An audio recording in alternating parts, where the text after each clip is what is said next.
Goeiemôre, welkom aan elkeen vanoggend, lidmate, besoekers, julle is so welkom by Antipas Gereformeerde Baptiste Gemeente se erediens vanmôre.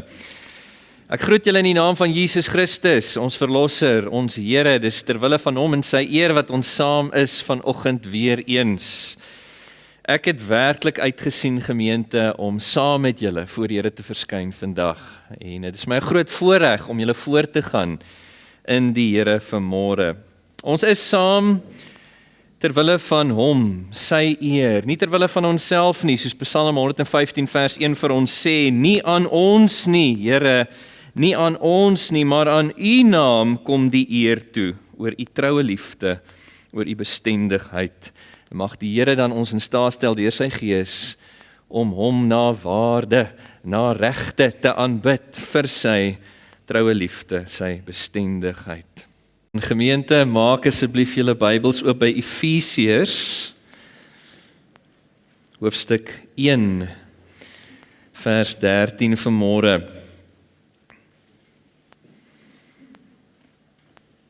Soos afgekondig, gemeente, begin ek vandag aandag gee aan die onderwerp van die inwoning, die doping en die vervulling van die Heilige Gees. Ek het gedink ek sou graag al drie hierdie werkinge van die Heilige Gees in een boodskap wil behandel, maar soos ek deur die teks gewerk het en my finale voorbereidings gedoen het, aan die einde van hierdie week het ek besef dat ons hoor so min oor die Heilige Gees en dit is nodig dat daar behoorlike Bybelse lering oor die werking van die Heilige Gees gegee word. In sommige kringe hoor mens min, in sommige kringe hoor mens weer net van die Heilige Gees. En daar moet natuurlik 'n balans wees. So ek het besluit om 'n bietjie meer te sê as wat ek aanvanklik wou oor al drie hierdie werkinge van die Gees. En sal ek dan nou vandag met julle gesels oor die tema van die inwoning van die Heilige Gees vanuit die woord. Sedert die 1960s, met die aanvang van die Pinkster of charismatiese beweging, ek sê dit so dat julle kan hoor, dit is 'n redelike onlangse verwikkeling in die geskiedenis van die kerk. Sedert die 1960s het daar 'n afwyking ontstaan met betrekking tot wat die kerk deur haar geskiedenis geglo het oor die persoon, die werk van die Heilige Gees. Spesifiek met betrekking tot die inwoning, die doping en die vervulling van die Heilige Gees.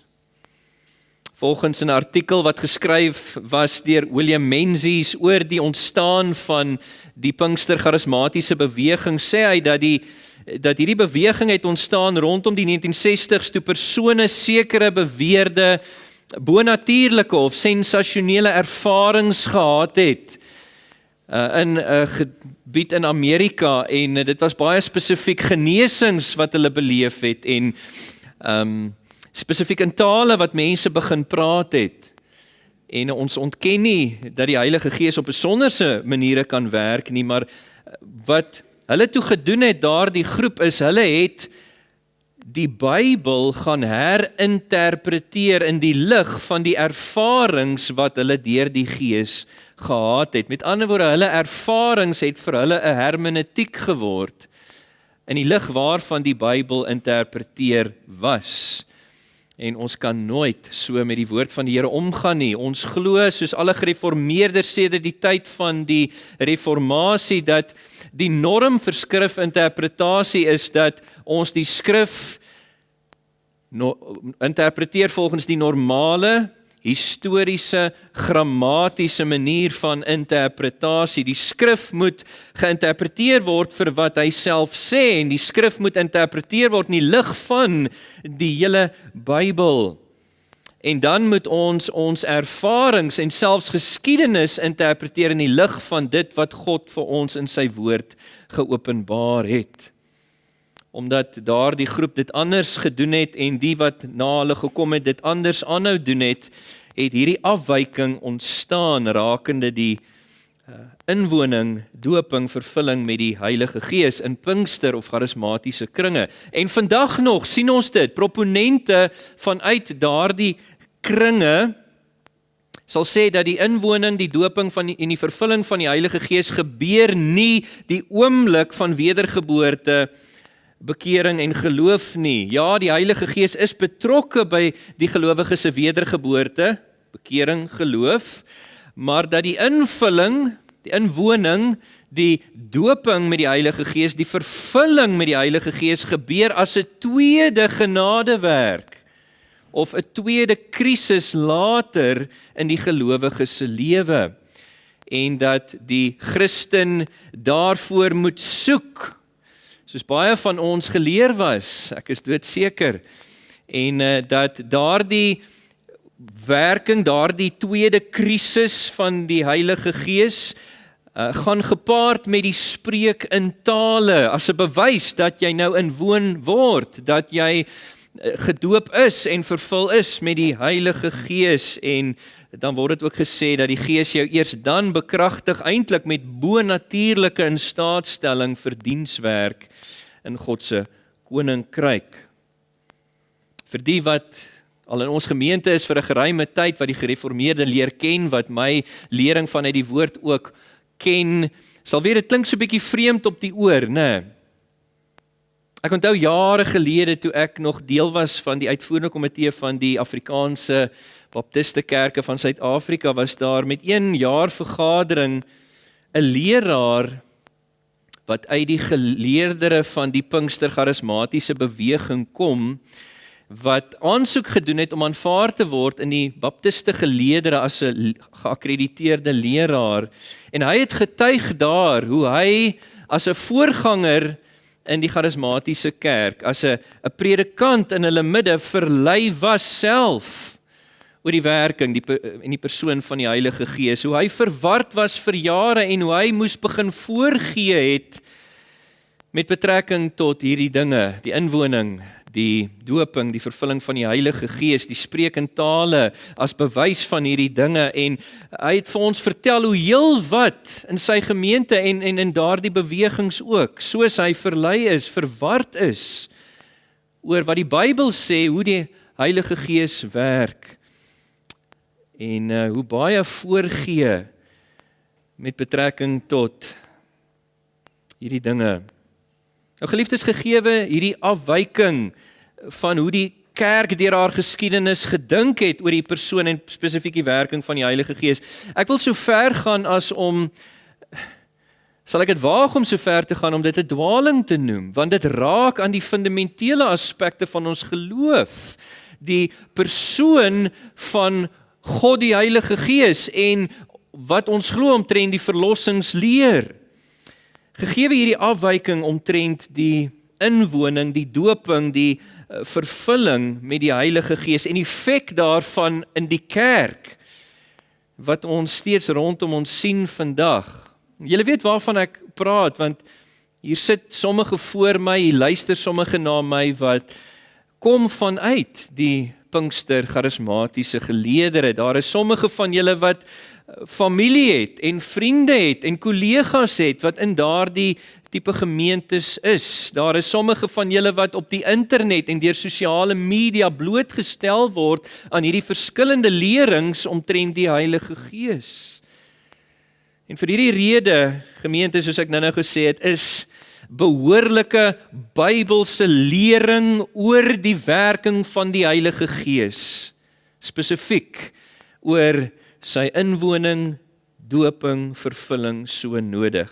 Daarom begin ek vandag saam met julle kyk na hierdie 3 werkinge van die Heilige Gees, hierdie 3 werkinge of aktiwiteite van die Heilige Gees, sy inwoning, doping, vervulling vanuit die woord, so belangrik dat ons stil staan by wat die Bybel regtig vir ons sê, en soos wat dit geglo was deur die geskiedenis van die kerk, sodat ons nie so soveel ander gelowiges rondom ons verward is oor wat die skrifte vir ons leer in hierdie verband nie. Dat ons nie sal inlees in die Bybel wat nie daar staan nie op grond van ons ervarings dalk of die ervarings van ander of dit wat ons geleer word. Dat ons nie sal inlees in die woord van die Here nie, maar daaruit sal verstaan wat is die werking van die Heilige Gees. Dat ons nie beïnvloed sal word deur andere wat verkeerd dink oor die werking van die Heilige Gees nie. En dat ons nie self uiteindelik 'n verkeerde en 'n ontmoedigende verwagting sal koester oor die geloofslewe nie, wat so ontmoedigend kan wees. Soos julle weet, eerder, ek kyk hierna saam met julle vandag, en as die Here vertoef om te kom en hy wil, sal ons oor 2 weke na deel 2 van hierdie boodskap kyk. Ek kyk vandag saam met julle dat ons werklike akkurate Bybelse verstaan mag hê oor die werking van die Heilige Gees, spesifiek met betrekking tot sy inwoning, sy doping en sy vervulling. Met dit gesê as inleiding, kom ek bid vir ons en dan sal ons wegspring en delf in dit wat die woord van die Here vir ons leer. Hemelse Vader, ag Here, ons buig nederig voor U vanmôre weer eens. Here, ons wil met 'n leerbare gees onsself plaas onder die lering van U woord, om daaruit U wil, Here, te leer ken, te verstaan U waarheid, wat die werkswyse van U deur die Gees is in die gelowige se lewe. Daar is soveel verwarring rondom ons, Here. En alhoewel ons nou ten dele ken, en alhoewel ons regtig empatie wil hê, verdraagsaam wil wees, en verstaan, Here, dat tot 'n mate is dit wat ons bespreek, alhoewel dit raak aan fundamentele kwessies van die geloof, Here, val dit onder die nie fundamentele aspekte van dit wat ons glo. Daarom, Here, wil ons verdraagsaam wees, maar ons wil tog ook ferm staan op dit wat U geopenbaar het in die woord, sodat ons die werking van God deur die Gees mag verstaan vanuit die bladsye van die heilige, geïnspireerde skrifte. Daarom werk nou in ons midde. Vader, ek wil bid dat U my te hulp sal kom, verhoed tog dat ek iets sê, Here, wat nie gehoor moet word nie, wat U nie gehoor wil hê nie, en plaas U woorde in my mond, dat ek sal sê net dit wat nodig is, wat U gehoor wil hê. En werk dan in ons midde deur die woord en gees vanmôre. Leer ons, groei ons, verruim ons begrip, Here, en help ons om U beter te leer ken, en ook liewer te hê weens ons tyd van aanbidding saam voor die woord vanmôre. Kom en bereik U doel asseblief, dit vra ons in Jesus se naam. Amen. Gemeente, heel eerstens wil ek kyk na 'n eerste werking van die Heilige Gees, en dit is die inwoning van die Heilige Gees. Daarom het ek julle gevra, maak oop julle Bybels by Efesiërs 1 vers 13. Die inwoning van die Heilige Gees. En gegeewe die feit dat daar in Pinkster charismatiese kringe geglo word dat hierdie 'n tweede krisis, 'n tweede genadewerk is na redding, wil ek somme met die deur in die huis inval en begin met 'n definisie. Waarvan praat ons as ons praat van die inwoning van die Heilige Gees? Gemeente, ons praat daarvan dat alle gelowiges ontvang die volle Heilige Gees.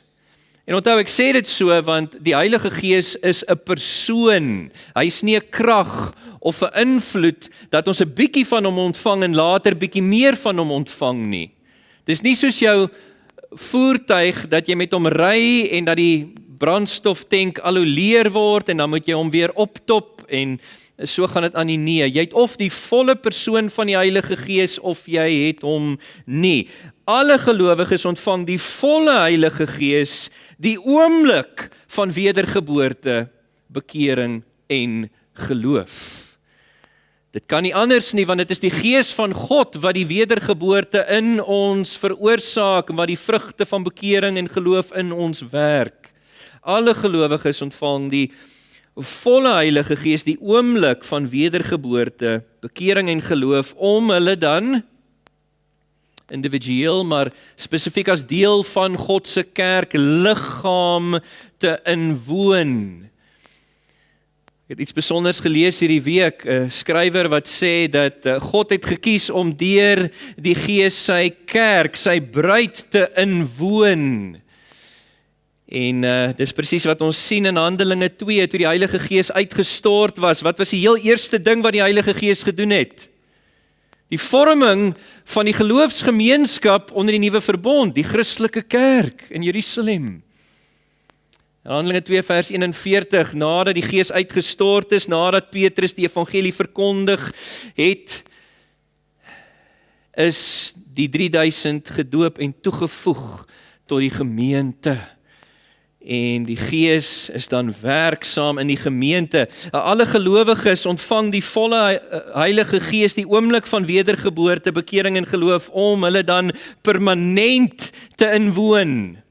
Ek sê permanent, want ons praat van die Heilige Gees as die onvervreembare. Jy kan dit nie verloor. As die Vader en die Seun die Heilige Gees uitstort op gelowiges nie. Hy is die onvervreembare gawe vanaf die Vader en die Seun, wat alle gelowiges permanent inwoon, vanaf wedergeboorte en bekering geloof as Nuwe Testament gelowiges onder die nuwe verbond. Ek sê dit so, want as God tydens die ou verbond, in tekste soos Esegiel 36 vers 27, Joël 2 vers 28, 29, beloof hy sal sy Heilige Gees uitstort. Wat sê hy vir ons daarmee? Dat die Gees nog nie uitgestort was onder die ou administrasie van die verbond van genade nie, die ou verbond nie. En dat daar 'n spesiale uitstorting en inwoning van die Gees sal kom, en dit het gebeur met die uitstorting in Handelinge 2. Alle gelowiges ontvang die volle Heilige Gees, die oomblik van wedergeboorte, bekering en geloof, om hulle permanent te inwoon as Nuwe Testament gelowiges onder die nuwe verbond. Kyk gou saam met my na Efesiërs 1 vers 30. Let op Paulus se woorde hier aan die gelowiges in die gemeente van Efese. Hy sê vir hulle in hom, in Jesus Christus, wat hy bedoel is weens hulle verbondenheid met Jesus deur geloof. In hom is julle, toe julle die woord van die waarheid, dit is die evangelie van julle verlossing gehoor en tot geloof gekom het, verseël met die Heilige Gees wat beloof is onder die ou verbond. Vers 14 sê die Gees is die waarborg van ons erfenis, om ons los te koop as God se eiendom tot lof van sy heerlikheid. Let julle op wat Paulus hier sê, dit is eenvoudig om te verstaan, dis nie moeilik nie, dat die oomblik toe hierdie gelowiges die evangelie gehoor het die Gees gewerk in hulle harte, hy het hulle wederbaar, hy het aan hulle geskenk geloof geskenk, toe hulle dit hoor en tot geloof gekom het, is hulle verseël in daai oomblik met die Heilige Gees. Hy het nie net gewerk in hulle en hulle later inwoon nie, hulle is op daai oomblik verseël met hom, dat van daai oomblik af sou hy die waarborg wees van hulle ontvangs van 'n ewige erfenis in die nuwe hemel en nuwe aarde.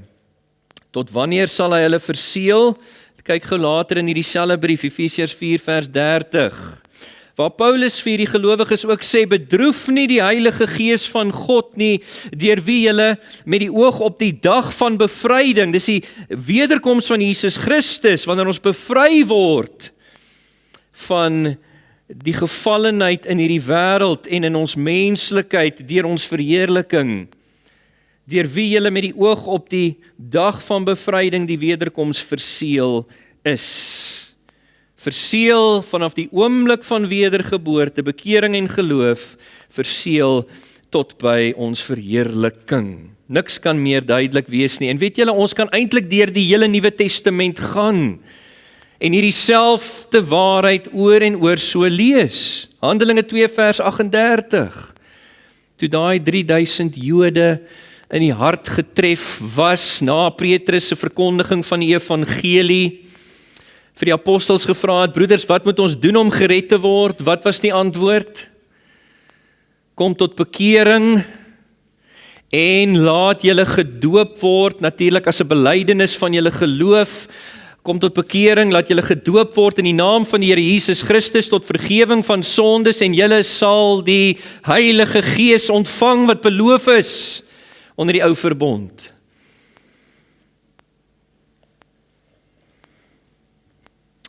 Ons kan gaan na Romeine 8 vers 9 tot 17, 1 Korintiërs 3 vers 16, Titus 3 vers 4 tot 6 en so voorts om hierdie selfde waarheid te leer. Maar nou wil ek die vraag vra, waarom is dit dan, soos wat die proponente in die Pinkster en charismatiese kerke lief daarvoor is om vir ons uit te wys, waarom is dit dat in Handelinge blyk dit asof sommige gelowiges die Heilige Gees ontvang het na hulle bekering en geloof? Geliefdes, ons moet verstaan dat die boek van Handelinge is nie voorskriftelik of normatief vir ons nie. Dit is 'n beskrywing van 'n unieke oorgangsperiode tussen die ou verbond en die nuwe verbond. Vanaf die tyd van belofte na die tyd van vervulling toe. Onder die ou verbond was dit beloof dat die Heilige Gees uitgestort sou word. Tesame met die belofte van die nuwe verbond, of die nuwe administrasie van die verbond van genade wat sou aanbreek. In tekste soos Jesegiel 36 vers 27, Joël 2 vers 28 en so voorts. En dan nou met die aanvang van die Nuwe Testament, beweeg ons in die tyd van vervulling in. En Jesus Christus, na sy opstanding uit die dode, voor sy hemelvaart, het hy vir sy disippels gesê, daai tyd vir die belofte van die Heilige Gees om te kom, is nou op hande. Wag in die bofortrek, het hy gesê in Handelinge 1 vers 8. Nie baie dae hierna nie, sal die Heilige Gees uitgestort word, en wanneer die Gees oor julle kom, sal julle krag ontvang om my getuies te wees. Waar? Let op Jesus se woorde, hoe hierdie belofte in vervulling gegaan het, in Handelinge, in hierdie unieke oorgangstyd tussen die ou en nuwe verbond. Julle sal krag ontvang wanneer die Heilige Gees uitgestort word, en julle sal my getuies wees, eerste in Jerusalem, die stad in die Judeese streek, daarna Judea en Samaria, daarna tot aan die uithoeke van die wêreld. En Handelinge vertel vir ons die storie van hoe die Heilige Gees uitgestort is in daai konsentriese sirkels. En dit het saamgegaan met 'n spesifieke bewys. Ek sal nou daaroor ietsie sê. Handelinge 1 vers 8 dien eintlik vir ons as 'n kommentaar of 'n inleiding tot die hele boek van Handelinge. En ons moet dit verstaan in die lig van Jesus se woorde daar. Ek meen, soos ons dan nou vanaf Handelinge 1 vers 8 aanlees deur die boek van Handelinge. Dan lees ons in Handelinge 2 vers 1 tot 4, dat die Gees wel uitgestort was soos beloof in Jerusalem in die streek van Judea, in Handelinge 2 vers 1 tot 4. Oor die Jode spesifiek. En soos ons dan aanlees deur die boek van Handelinge, sien ons ja, later was die Heilige Gees ook uitgestort verder in Samaria, onder die Samaritane in Handelinge 8 vers 4 tot 17. En soos ons aanlees deur die boek van Handelinge, sien ons ja, soos Jesus gesê het, later was die Heilige Gees ook uitgestort verder onder die nie-Jode, die heidene, Cornelius en sy huishouding in Caesarea in Handelinge 10 vers 44 tot 48. En helaas, as ons aanlees in Handelinge, sien ons in Handelinge 19 vers 1 tot 7 dat die Heilige Gees ook op die nie-Jode, die heidene in Efese uitgestort word. Wat vir ons iets sê van die evangelie wat uitgaan nou tot aan die eindes van die aarde. Daar was die Heilige Gees uitgestort onder die 12 disippels van Johannes die Doper. Jy weet, en elke keer as die Heilige Gees uitgestort was in hierdie unieke oorgangsperiode, in elkeen van daai konsentriese sirkels, dan het dit gepaard gegaan met die sprekentale. Hoekom? Gereformeerdes het nog altyd geglo dat die Here dit so gedoen het om aan te dui dat in die nuwe dispensasie, ek moet versigtig wees wat se woorde ek van die kansel af gebruik, in die nuwe bedeling, onder die nuwe verbond sou die samestelling van God se volk anders wees as onder die ou verbond. Onder die ou verbond was die volk van God opgemaak, grootendeels deur Jode. Ja, daar was die vreemdelinge, maar enkeles onder die volk. Maar nou, na Jesus se suksesvolle verlossingswerk, sy begrafnis, opstanding, hemelvaart en die uitstorting van die Heilige Gees onder die nuwe verbond sal die evangelie uitgaan na al die bevolkingsgroepe van die aarde en gelowiges vanuit al daai bevolkingsgroepe sal nou aansluit en deel word in Christus Jesus van God se volk. Die samestelling van God se volk onder die nuwe verbond. Die kerk sou anders lyk as Ou Testament Israel. En om dit aan te dui, elke keer as die Heilige Gees uitgestort was in daai konsentriese sirkel, of amper elke keer, het dit gepaard gegaan met die spreek in tale. Mense het gehoor in hulle eie taal, en dat vertel word van die werke van die Here. En dit was die betekenis daarvan. Dat die evangelie nou uitgaan, soos God al aanvanklik met die verbond aan Abraham, die verbondsluiting aan hom, gesê het, dat in jou sal al die familiegroepe, of in jou saad, verwysend na Christus, sal al die familiegroepe van die aarde geseën word. Alle nasies, volke, stamme en tale, en dit is waar dit begin het, met die uitstorting van die Heilige Gees. Met ander woorde, daai spreek in tale is nie 'n normatiewe aanduiding nie, dis nie 'n bewys van geesvervulling vir die individu nie. Dit het 'n totaal ander betekenis gehad in hierdie oorgangstyd tussen die verbonde. Ek meen, as dit 'n bewys was van geesvervulling vir die individu, dan sou elke keer as die Heilige Gees uitgestort was, sou daar tale gewees het, en ons sien dit was nie so nie. Toe die Heilige Gees in Handelinge 8 vers 7, 4 tot 17 uitgestort was, het dit nie gepaard gegaan met die spreek in tale nie. Natuurlik ons, wat gereformeerde baptiste is, sal sê, nee, wat is die bewys van geesvervulling? Die bewys is 'n veranderde lewe in die praktyk. Die bewys van geesvervulling is dat daar vrug geproduseer word in die individu se lewe, die vrug van die Gees waarvan ons lees in Galasiërs 5 vers 22 en 23.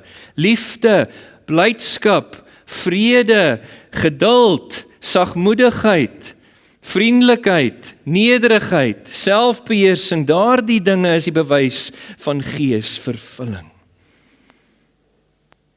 So geliefdes, omdat Handelinge met ons praat oor 'n unieke oorgangstyd, omdat dit beskrywend is, nie voorskriftelik van wat ons moet verwag nie, maar beskrywend is van hoe God deur die Gees gehandel het in daai unieke oorgangstyd, moet ons nie dink dis normatief vir ons wanneer dit kom by die inwoning, die doping en die vervulling met die Heilige Gees nie. Nee, die res van die Nuwe Testament, wat geskryf is vir opvolgende geslagte van gelowiges onder die nuwe verbond, soos ons, dit is die norm vir ons rakende die inwoning, die doping, die vervulling met die Heilige Gees, naamlik dat alle gelowiges ontvang die volle Heilige Gees, die oomblik van wedergeboorte, bekering en geloof, om hulle permanent te inwoon as Nuwe Testament gelowiges onder die nuwe verbond. En dit is wat ons teks vir ons sê, nie waar nie. In hom is julle, toe julle die woord van die waarheid, dit is die evangelie van julle verlossing gehoor en tot geloof gekom het, dadelik verseël met die Heilige Gees wat beloof is. Moet hom nie bedroef nie, want met die oog op die wederkoms, die dag van bevryding, is julle deur hom verseël. Geliefdes, ons eer God die Vader vir die suksesvolle verlossingswerk van Jesus Christus, waardeur die inwoning van die Heilige Gees moontlik gemaak was vir ons, nie waar nie? Was dit nie vir die suksesvolle verlossingswerk van Jesus Christus nie, sou nie een van ons die inwoning kon geniet nie. Dan sou die Gees nie uitgestort kon word nie. Onder die verbond van verlossing, waaruit ons leer die ooreenkoms tussen die goddelike drie-eenheid voor die skepping, waar die Vader die verlossing beplan het van 'n sekere groep vanuit die hele gevalle mensdom, dat hy dit beplan, hy het daai verlossing initieer, hy het die Seun afgevaardig en gestuur om daai verlossing wat hy beplan het te verdien. Jesus, die tweede persoon van die goddelike drie-eenheid, het ingestem, homself onderwerp aan die Vader in gehoorsaamheid om daai verlossing te kom verdien.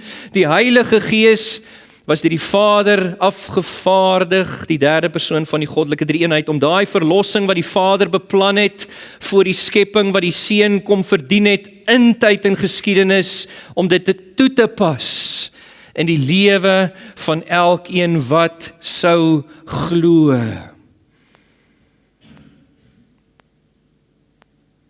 As Jesus nie daai verlossingswerk suksesvol afgehandel het nie, so daar geen uitstorting gewees het nie, geen inwoning nie, en daarom glo ons ook die uitstorting self en die inwoning van die Heilige Gees is 'n bewys dat Jesus se verlossingswerk suksesvol afgehandel was. Ons eer God vir die kruis van Jesus, deur wie ons nou die belofte ontvang het van die Gees wat ons inwoon.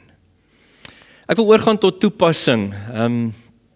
Dit was vir hierdie rede dat ek besluit het om so 'n bietjie langer tyd te spandeer aan hierdie vraagstuk oor die werking van die Heilige Gees. Ek wil 'n paar vrae vra wat ek al gehoor het oor die jare in my pastorale bediening en wat ek weet julle moontlik mag hê oor die inwoning van die Heilige Gees. Die eerste vraag wat ek dalk kan vra, word alle mense inwoon deur die Heilige Gees? Is dalk 'n simpel vraag, maar terwille van helderheid, kom ons blaai in ons Bybels na Johannes, hoofstuk 14.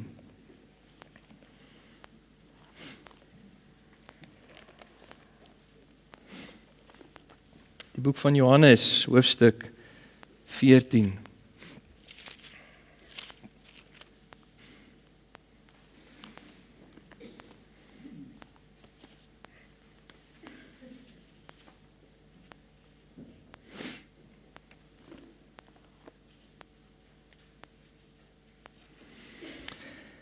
Nee, geliefdes, nie alle mense word inwoon deur die Heilige Gees nie. Ongelowiges in die wêreld daar buite kan hom nie ontvang nie, soos Jesus self gesê het in Johannes 14 vers 16 en 17. Jesus se woorde was: ek sal die Vader vra en hy sal vir julle, vir sy disippels, die wat hom volg deur bekering en geloof, hy sal vir julle 'n ander parakleet, 'n trooster gee, sodat hy vir ewig by julle kan wees. Hy is die Gees van waarheid wat die wêreld nie kan ontvang nie, omdat die wêreld hom nie sien nie en ook nie ken nie. Julle kan in julle Bybels ook blaai na die klein boekie van Judas voor Openbaring aan die einde van die Bybel. Somtyds sluip ongelowiges die geleedere van die kerk binne. En dit is maar net tyd of sulke sal uiteindelik hulle ware kleure wys, dat hulle nooit werklik van harte weergebore is nie. En hulle sal snaakse dinge begin leer en aanhang en doen en al hoe meer afwyk van die waarheid van die Here, en dit is wat gebeur het in die geloofsgemeenskap vir wie Judas skryf. Let op wat skryf hy in vers 19 van sy kort brief. Hy praat van hierdie goddeloses wat die gemeentes ingeslyp het, en hy sê, dis hierdie mense wat skeuring bring. Hulle is gerig op die aardse dinge. Hulle het nie die Gees nie.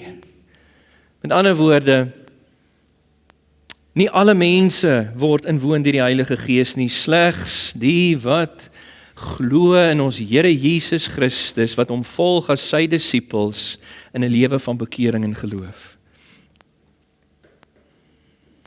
'n tweede vraag is, word gelowiges inwoon slegs deur die Heilige Gees of deur die hele Godheid, Vader, Seun en Heilige Gees?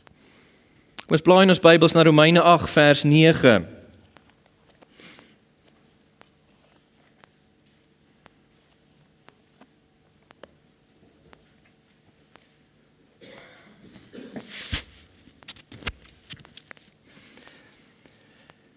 Romeine 8 vers 9, volgens die woord van die Here Die direkte stelling is dat die Heilige Gees alleen ons inwoon. Romeine 8 vers 9 sê, julle, die kerk daarenteen bly nie in julle sondige aard nie, maar in die Gees, as die Gees van God inderdaad in julle woon. As iemand nie die Gees van Christus het nie, behoort hy nie aan hom nie. Met ander woorde, dis net die Heilige Gees direk wat ons inwoon, maar die Gees is uitgestort, gestuur deur die Vader en die Seun, en indirek is dit eintlik die hele Godheid wat ons inwoon, want kan ons ooit een persoon van die goddelike drie-eenheid skei van die ander drie persone? Hulle is tog een in wese en bestaan, ons kan nie. So deur die inwoning van die Heilige Gees word ons inwoon ook deur die Vader en die Seun. Julle hoef nie so intoe te blaai nie, maar ek wil vir julle lees Johannes 14 vers 23 waar Jesus dit pertinent sê. Hy het nou net gepraat in vers 16 van die hoofstuk dat die Vader die Parakleet, die Trooster sou gee aan hulle om vir ewig by hulle te wees, en dan sê hy, as iemand my liefhet, sal hy sy ter harte neem wat ek sê, en my Vader sal hom of haar lief hê, en ons, die Vader en die Seun, sal na hom toe kom en by hom woon. So, ek hoop dit is duidelik vir ons almal. Daarom is ons wandel nie net met die Heilige Gees nie, maar deur die Gees se instaatstelling in Christus met die Vader. 'n derde vraag wat ek wil vra is, was Jesus Christus eers inwoon vanaf sy doop? Ons lees in Matteus hoofstuk 3 van Jesus se doop vanaf vers 13 tot 17 en ons sien dat hy was onderdompel in die Jordaanrivier, toe hy opkom uit die water uit, die Heilige Gees soos 'n duif op hom neergedaal, die Vader se stem was gehoor uit die hemele uit, dit is my geliefde seun. Daar het ons in een teks 'n bewys van die goddelike drie-eenheid, al drie persone teenwoordig. Maar was Jesus eers op daai oomblik en van daai oomblik af inwoon deur die Heilige Gees? Geliefdes, dit kan nie wees nie. Soos ek nou net gesê het, hoe kan een persoon van die goddelike drie-eenheid ooit geskei wees van die ander twee persone? Soos Jesus self sê in Johannes 10 vers 30, hy en die Vader en per implikasie, hy en die Gees is nog altyd een gewees. Die Gees het hom bygestaan van sy kindsbeen af. Nou waarom het die Gees op hom gekom tydens sy doop? Geliefdes, ons moet die skrif verstaan in konteks.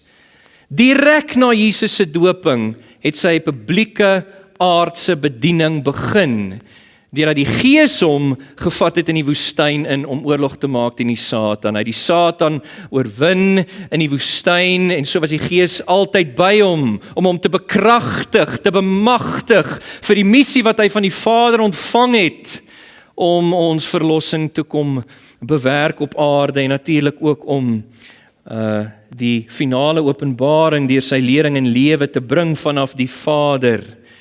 Daai neerdal van die Heilige Gees soos 'n duif by sy doop is nie die oomblik waar hy inwoon was deur die Gees nie, dit was spesifiek om hom te bekragtig vir sy publieke aardse bediening, soos wat hy begin het om die kruis weg te stap daarna. 'n vierde vraag wat ek wil beantwoord is, waarom het die Heilige Gees 2 maal oor die apostels gekom? Blaai gewoon julle Bybel saam met my na Johannes 20 vers 22. Johannes 20 vers 22. Ek het nog hierdie vraag uit die gemeente uitgekry nie, maar ek weet ek het hiermee geworstel toe ek 'n jong gelowige was. Johannes 20 vers 22, direk na die opstanding van ons Here Jesus Christus, die aand wat hy, die eerste dag van die week toe hy aan hulle in die binnekamer verskyn het, het hy hierdie gedoen en hierdie gesê, Johannes 20 vers 22, nadat Jesus dit gesê het, blaas hy op hulle en sê vir hulle, ontvang die Heilige Gees. Maar hoekom het hulle dan die Heilige Gees weer op Pinksterdag ontvang? Hier het hulle hom klaar ontvang.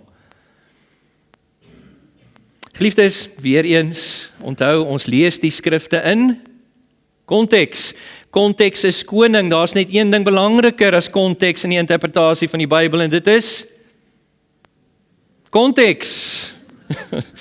Gemeente, kom ons lees vanaf vers 19 in Johannes 20.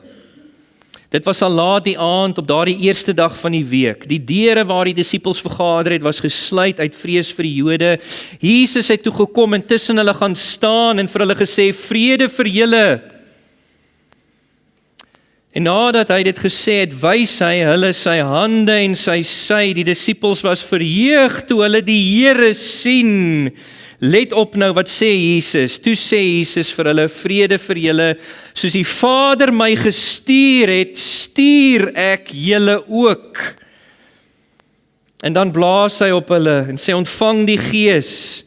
Met ander woorde, hierdie ontvangs was nie die uitstorting van die Gees om hulle permanent te inwoon nie, hierdie was die bekragtiging vir hulle taak wat hy aan hulle gee hier. Wat hulle nie sonder die Heilige Gees kan uitvoer nie. Hy het op hulle geblaas, dat hulle die Gees kan ontvang om hierdie opdrag uit te voer. Soos die Vader my gestuur het, stuur ek julle ook. En hulle sou deur die Gees bekragtig word vir daai werk, maar hulle het eers gedeel in die uitstorting van die Gees en was eers permanent inwoon deur die Gees vanaf Handelinge 2 met die uitstorting. 'n 5de vraag. Wat is die vereiste vir die inwoning van die Heilige Gees? Belangrik. Julle kan blaai na Handelinge 2 vers 37 en 38, net om dit na te slaan, ek dink is belangrik. Natuurlik, dit is dieselfde vereiste as om 'n Christen te word, want ek meen ons het gesê dat die Gees ons inwoon die oomblik van wedergeboorte, bekering en geloof af. En dis presies wat Petrus in Handelinge 2 vers 38 sê vir hierdie skare Jode wat tot geloof gekom het in die evangelie van Jesus Christus. Hy sê vir hulle, kom tot bekering en laat julle gedoop word as 'n belydenis van julle geloof in die naam van Jesus Christus tot vergewing van sondes, en dan sal julle die belofte van die Gees ontvang, wat bedoel is vir julle en vir julle kinders, menende die kinders, die opvolgende geslagte wat soos hulle sou glo, indien die sou glo, en ook hulle daar ver, die nie-Jode, die heidense nasies, almal wat die Here na homself toe sal roep. Bekering en geloof is die vereiste vir inwoning. En dan 'n 6de vraag. Miskien kan ek hierdie die laaste vraag maak vanoggend. Waarom inwoon die Heilige Gees my? Hierdie is so bietjie meer persoonlik vir jou en my. Waarom het die Heilige Gees ons kom inwoon? Ek wil vir julle 'n lys goedjies noem wat die skrifte self vir ons uitwys. Daardie dinge wat die inwonende Gees in ons doen. Die lys is nie omvattend nie. En ek wil julle aanmoedig om die skrifte verder te gaan ondersoek oor die werking van die persoon van die Heilige Gees wat die gelowige permanent inwoon.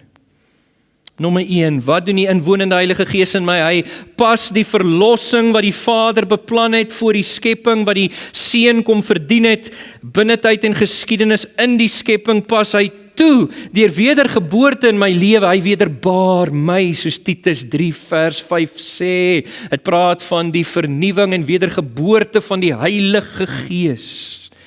En nie net dit nie, hy werk ook daai verlossing uit in my deur heiligmaking. Soos 2 Korintiërs 3 vers 18 sê, dit is die Here wat die Gees is, wat hierdie dinge doen. En hy sal ook ons verlossing voleindig eendag, sê Romeine 8 vers 11, by ons verheerliking. Dit is ons kan sê die uitstaande rede waarom die Heilige Gees ons kom inwoon, terwille van verlossing. Saam met dit, wat sê die skrifte? Hy inwoon ons om ons te verseël. Dit wil sê, soos ons teks wat ek vanoggend voorgelees het sê, hy kom merk ons uit as die eiendom van God onder sy eienaarskap en beskerming, en hy dien as 'n waarborg, 'n versekering dat ons verlossing voltooi sal word en dat ons 'n ewige erfenis sal verdien in die nuwe hemel en nuwe aarde. Of nie verdien nie, maar ontvang liewer, jammer. In die nuwe hemel en nuwe aarde na ons verheerliking. Dit is wat Efesiërs 1 vers 14 sê. Die Gees is die waarborg van ons erfenis.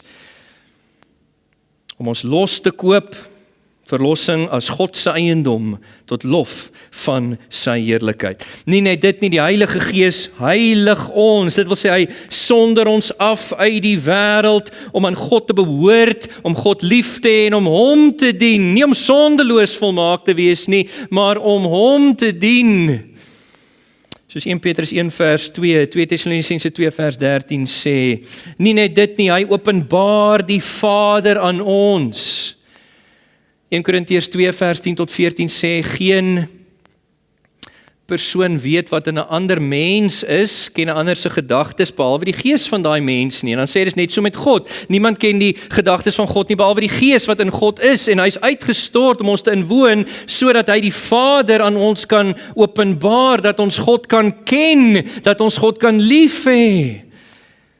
1 Korintiërs 2 vers 10 tot 14.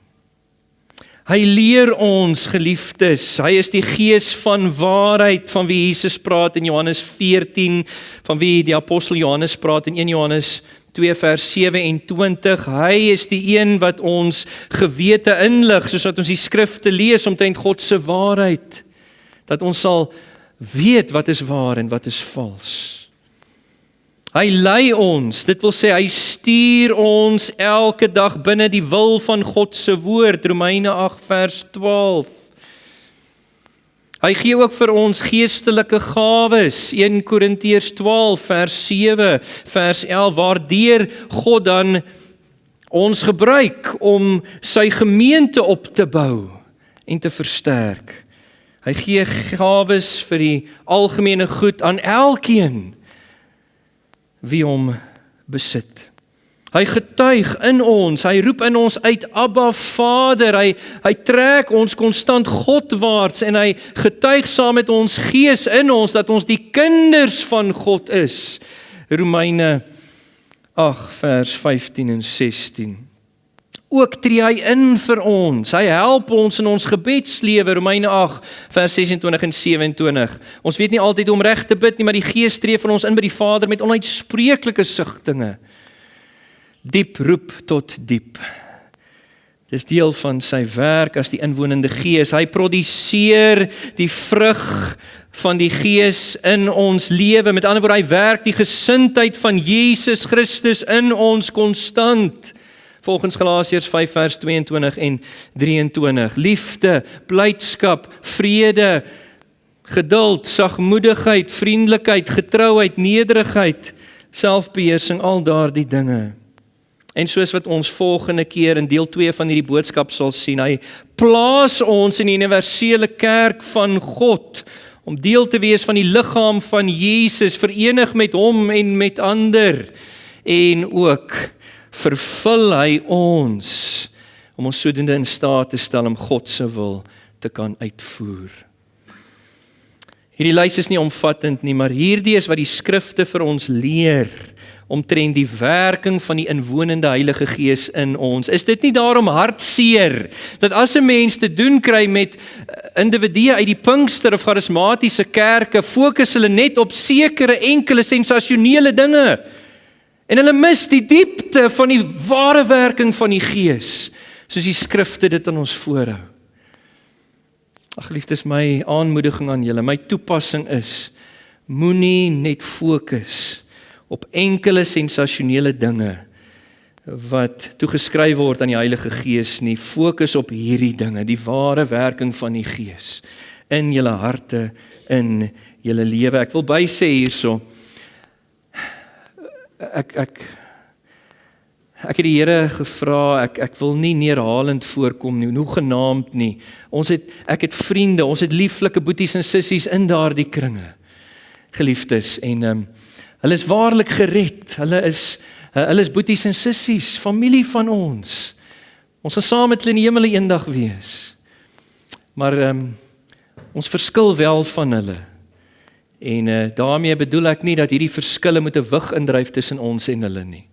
Maar dat ons moet notisie neem van hierdie verskille. En mag die verskille dan julle ook, en julle bewustheid van die verskille, julle terugdryf na die woord toe, om te ondersoek, is hierdie dinge werklik? So ek wil hierdie boodskap afsluit net deur iets uit te wys oor die hart van God. Geliefdes, om te dink oor die onderwerp van die inwoning van die Heilige Gees, kommunikeer vir ons iets van die goedheid van God die Vader, iets van sy hart vir alle volkere. Nie waar nie, dat ons die voorreg het in Christus Jesus om te deel in die belofte van die uitstorting van die Heilige Gees, dat ons ook inwoon mag word. Dit is iets besonders. God het die belofte gemaak, so vroeg as in sy verbondsluiting met Abraham, dat in hom sal geseën word al die familiegroepe van die aarde, en ons is deel daarvan. Dit sê vir ons iets van die goedheid van die Here in sy hart vir alle volkegroepe, vir sy hele skepping kan ons sê. Dan ook, dit sê vir ons iets van God se begeerte om naby ons te wees, net soos ons begeer om naby hom te wees, nie waar nie? Moenie dink jou begeerte om met God te wandel en naby hom te wees is groter as sy begeerte om naby jou te wees nie. Besef deur wat God gegaan het om dit moontlik te maak om die Gees uit te stort en van ons as kerk en om van jou as individu sy tempel te maak en woon deur die Heilige Gees wat altyd, soos Jesus gesê het, om vir ewig by julle te wees. Ons sien iets in beperkte vorm daarvan, die simbolisme van die tabernakel en die tempel in die Ou Testament, maar nou is ons daai tabernakel en tempel van God. En ons beleef iets meer as wat die Ou Testament gelowige beleef het, met betrekking tot die nabyheid, die teenwoordigheid, die betrokkenheid van God in ons lewe deur die inwoning van die Heilige Gees. God maak sy tuiste by ons. En dit sê ook vir ons iets van hoe lief God ons het. Dat hy ons nie net los soos wat ons is nie, maar dat hy ons inwoon deur die Heilige Gees om sy verlossing uit te voltooi in ons. Om ons te verseël, ons te heilig, om self aan ons te openbaar, om ons te leer, om ons te lei, om aan ons gawes te gee, om in en deur ons te werk in sy koninkryk, om te getuig in ons harte, om vir ons in te tree by hom, om in ons te produseer die vrug van die Gees, die lewe van Christus ensovoorts, ensovoorts. Is dit nie liefde nie, geliefdes? Dit is liefde onbeskryflik groot.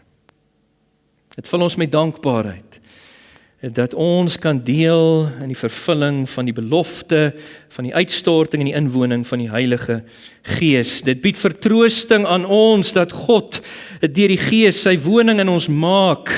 Ja, dit bring uitdaging, want die Gees, die Heilige Gees wat in ons woon en ons verlossing uitwerk op die pad van heiligmaking, druk dikwels sy vinger op oorblywende sonde, wat ons dan moet stry om af te lê. Nie altyd maklik nie, maar hy bied ook hoop en moed, en dat God self beloof, die Gees wat ons inwoon is die waarborg dat hy die werk sal voltooi. Hy sal ons volhard tot by ons verheerliking. En dit is wat ons bly maak, nie waar nie? Ere aan God in die hoogste hemele vir die inwoning van die Heilige Gees. Amen. Kom ons sluit ons oë.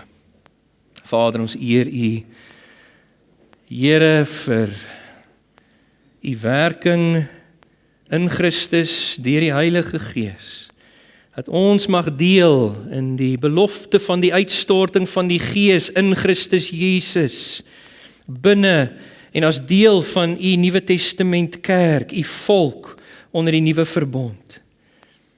Here, ons is dankbaar, dit bied soveel vertroosting vir ons, soveel hoop, soveel moed. Ek wil bid, Here, dat U die naprediker van hierdie woord sal wees tot ons harte. Dat U elke een wat na my geluister het, sal aanmoedig om terug te gaan na die skrifte, om dit te gaan ondersoek, om te sien of hierdie dinge so is. En Here, dat U vir ons sal help om reg te dink, in lyn met Bybelse openbaring, oor die inwoning van die Heilige Gees. In Jesus se naam. Amen. Liefdes, ek groet julle in die naam van ons Here Jesus Christus. Mag die Vader se liefde, die genade van Christus, die gemeenskap van die Heilige Gees met julle wees, vandag en in die week wat voorlê. Gaan verheerlik die Here en geniet hom. Amen.